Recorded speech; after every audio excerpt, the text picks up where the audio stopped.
Bincang-bincang cerpen coret-coret di toilet karya Eka Kurniawan.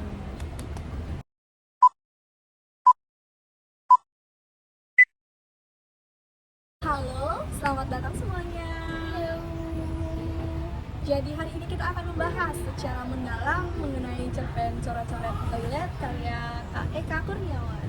Oke, kayaknya menarik ya, tapi kayaknya setelah yang aku baca tadi nih, itu cuma cerpen tentang coret-coret di toilet ya sih? Apa yang kita mau bahas nih? Apakah interiornya atau orang yang lalu lalang gitu atau apa? Kebanyakan dari kita itu hanya sekedar membaca tanpa mendalami makna yang ada di cerpen itu sendiri. Jadi hari ini aku mengajak kamu dan juga teman-teman semuanya untuk membahas secara mendalam mengenai cerpen ini. Dan kita akan menemukan makna dari isi cerpennya. Oke, berarti kayak lebih mengupas secara mendalam itu ya, kayak kupas bawang, semakin diiris semakin suka. Berarti kalau boleh aku tebak, ini kita menggunakan pendekatan semiotika, atau benar? Betul sekali, jadi kita akan membahas cerpen ini dengan pendekatan semiotika. Oke, kalau dari pertama nih apa yang mau kita bahas? Ya. Jadi ayo kita mulai saja ke simbol yang pertama yang ada pada cerpen coret-coret di toilet. Oke, simbol yang pertama itu adalah dinding toilet yang penuh dengan coretan. Ya, di mana dinding toilet ini seolah-olah menjadi kertas kosong yang dipakai untuk mengungkapkan ide serta harapan dari seorang, ataupun ini tuh bisa dibilang juga hanya sekedar iseng-isengan saja gitu loh, mencoret-coret di toilet. Berarti ini cuma sesederhana harapan yang tidak bisa diungkapkan kah pembahasannya, atau ya udah kayak cerpen biasa aja? Ini kan kayak toilet umum aja nggak sih, kayak toilet biasa. Terus apa yang menjadi spesial nih, atau makna yang apa gitu yang bisa kita dapat dari yang tadi dinding toilet ini? Oke, jadi coretan yang ada di toilet itu nggak sesederhana tulisan yang biasanya kita temui gitu loh. Jadi tulisan yang ada pada dinding toilet ini itu adalah kutipan seperti ini, yang mana revolusi gagal total kawan, mari tuntaskan revolusi demokratik. Nah, jadi itulah salah satu tulisan yang ada pada cerpen, yang mana ini adalah pernyataan dari mahasiswa itu sendiri. Berarti kalau dapat disimpulkan, kalau tadi bilang mahasiswa di dalam cerpen ini mahasiswa, itu dapat disimpulkan toilet ini secara spesifikasi adalah toilet kampus, bukan toilet umum gitu ya kak ya? Ya, jadi toilet kampus. Apa sih tujuan penulis, kenapa dia bisa menggunakan latar belakang toilet kampus, sedangkan banyak sekali ada toilet-toilet yang lebih banyak gitu secara umum kayak stasiun atau bandara atau yang lainnya, kenapa harus spesifik toilet kampus ini? Nah, jadi penulis menggunakan toilet kampus ini adalah satu hal yang menarik dari cerpen Kak Eka Kurniawan ini, yang mana tulisan yang ada di sana itu seakan-akan mencerminkan bahwa suara dari mahasiswa sendiri itu sering diabaikan dan dianggap tidak penting, sehingga aspirasi yang mereka punya itu terpinggirkan, bahkan terlupakan begitu saja, karena mahasiswa ini sering dianggap sebagai kaum intelektual yang memiliki peran penting dalam membawa perubahan di masyarakat. Berarti kayak seharusnya nih kita sebagai mahasiswa yang bisa melakukan perubahan atau memberikan saran, tetapi suara kita terpinggirkan, makanya lebih spesifik itu menggunakan di toilet kampus gitu kak ya? Ya. Kalau aku boleh nanya nih, apa sih arti pertama atau maknanya yang mahasiswa tadi menyatakan reformasi gagal total, kawan mari kita tuntaskan revolusi demokratik? Apa sih makna yang mendalam dari sebuah pendekatan semiotikanya gitu? Oke, jadi pernyataan tadi itu mencerminkan rasa ketidakpercayaan terhadap reformasi yang ada, yang mana mereka ini merindukan perubahan cepat melalui revolusi demokratik. Ini juga menunjukkan semangat perjuangan generasi muda, yang mana generasi muda ini menginginkan perubahan yang membawa kebaikan untuk bangsa dan juga generasi selanjutnya. Oke, berarti kita para Gen Z ya harusnya mempunyai semangat itu. Terus kalau misalkan setelah makna ini, apakah ada simbol-simbol yang menarik lagi di cerpen ini, atau apakah ada yang menimpali tuh? Kan banyak banget coretan kan di dinding toilet ini. Apakah ada sesuatu yang di bawahnya ada kayak tulisan menimpali gitu kan? Tentu saja ada, yang mana pasti dari coretan, misalkan salah satu mahasiswa sudah mencoret di toilet, tentu saja nanti ada yang membalas itu di tempat hingga akhirnya banyak coretan. Nah, yang mana setelah mahasiswa tadi itu ada yang menimpali dengan kutipan, jangan memprovokasi. Revolusi tak menyelesaikan masalah. Bangsa kita mencintai kedaulatan. Mari melakukan perubahan secara bertahap. Berarti itu yang salah satu mahasiswa lagi nih nulis yang tulisan kayak gitu. selanjutnya. Oke, berarti coba ya aku masih mikir apakah ini maknanya ini, coba aku kasih nebak ya. Oke, boleh. Makna si bocah ini nih, si bocah, mohon maaf ya, makna si mahasiswa ini mungkin dia meyakini bahwa provokasi dan revolusi ini tidak akan menyelesaikan masalah gitu kali ya, tapi dia nih lebih percaya pada perubahan yang secara bertahap dan berkesinambungan. Apa seperti itu kalau menurut pendapat dia gimana? Ya, tentu saja ya, benar banget yang kita bilang. Yang mana mahasiswa yang menimpa tulisan yang pertama itu menginginkan perubahan yang bertahap gitu, yang mana kita bisa menikmati proses dari segala perubahan yang ada, bukan sekedar cepat, tapi itu tuh kemungkinan yang cepat itu tidak terarah gitu loh, yang tidak Terstruktur gitu ya terstruktur. jatuhnya. Jadi kita tuh bingung sendiri tentang perubahan itu. Kira ada yang bantah nggak dari si yang tadi ya, yang pengen cepat secara bertahap gitu? Nah, selanjutnya ini ada yang membantah, yang mana dari Tomboy ini dengan segala kata-kata yang kurang enak didengar, jadi kita tidak pantas juga untuk menampilkan di sini itu. Mungkin kita taruh aja kali ya di sini kata-kata si gadis tomboy ini apa kak? Nah, jadi gadis Tomboy ini menuliskan, kau pasti antek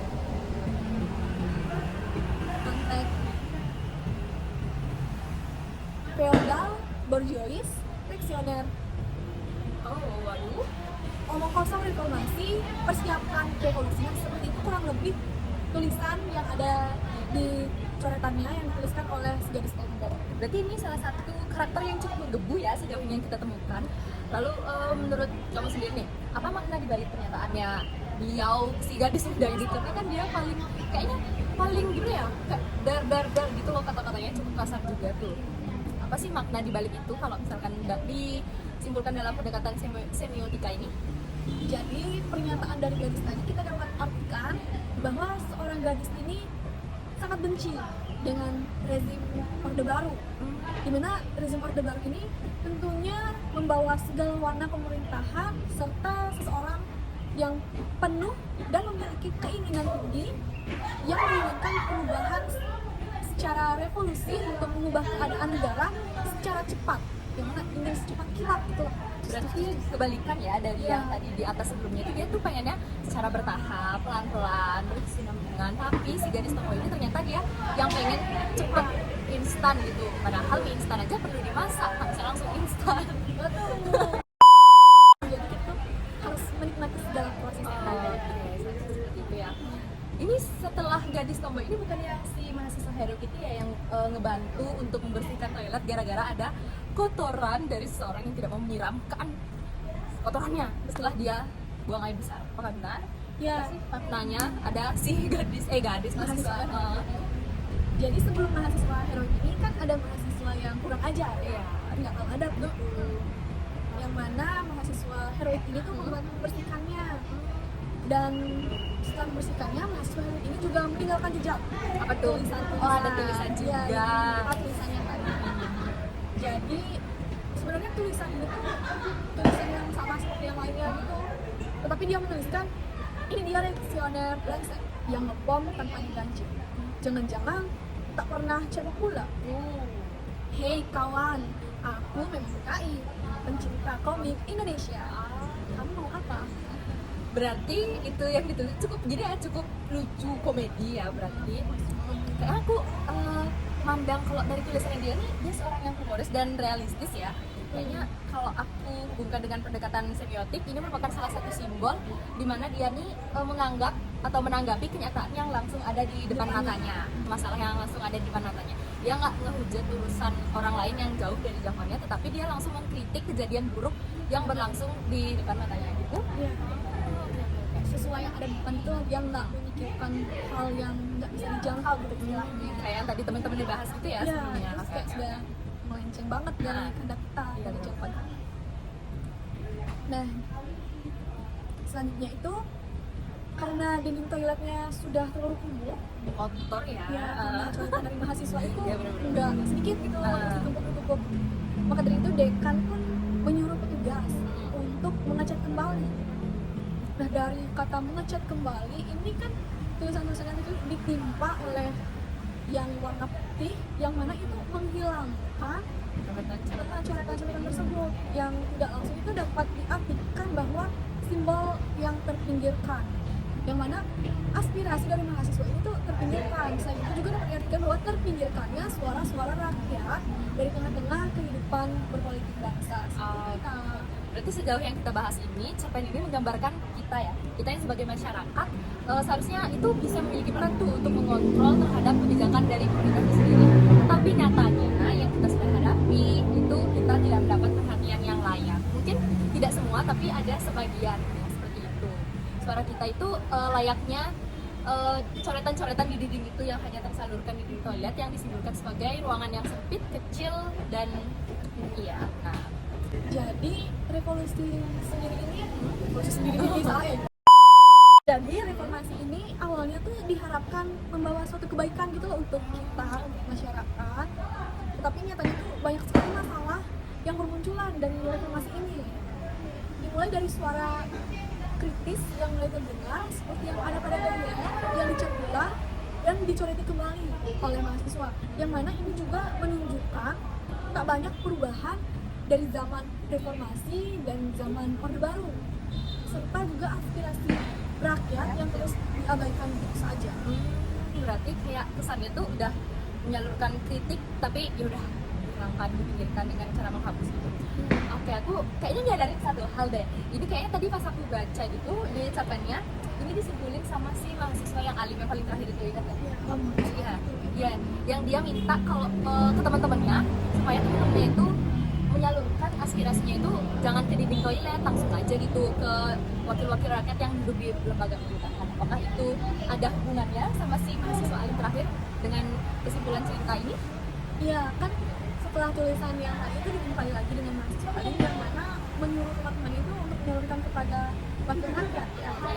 Tetapi banyak juga mahasiswa yang membantah kata-kata tersebut, yang mana mereka menuliskan bahwa aku tak percaya kepada bapak-bapak anggota dewan, aku lebih percaya pada dinding toilet. Dan itu juga disambung oleh banyak hingga ratusan mahasiswa yang hanya menuliskan aku juga. Itu tuh dapat kita simpulkan bahwa mahasiswa itu tidak sepercaya itu sudah wakil rakyat. Ya, berarti secara tidak langsung banyak mahasiswa ini menunjukkan dia kecewa ya, cukup kecewa, sama seperti mungkin rakyat-rakyat sebagian juga merasakan hal yang sama. Berarti secara semiotika ini mengandung mereka ini sudah tidak percaya lagi dengan wakil-wakil yang duduk di lembaga pemerintahan. Oke. Nah, jadi sampai sana apakah sudah relate itu dengan kehidupan kita? Dan ini juga bukan hanya cerpen biasa gitu, tetapi banyak juga hal yang sangat kompleks dan sangat berkaitan juga dengan kehidupan kita. Ya, benar. Berarti maknanya dari cerpen ini cukup mendalam ya, dan cukup menusuk gitu setelah kita analisis menggunakan pendekatan semiotika. Mungkin kita dapat belajar kan ya dari cerpen ini. Nah, jadi seperti itu. Bagaimana menurut kalian? Apakah kalian setuju atau kalian punya pendapat lain? Boleh komen di bawah. Tapi sebelumnya jangan lupa dibaca dulu ya cerpennya agar Iya. kalian dapat memahami isi dari cerita. cerpen. Oke. Terima kasih semuanya. Bye.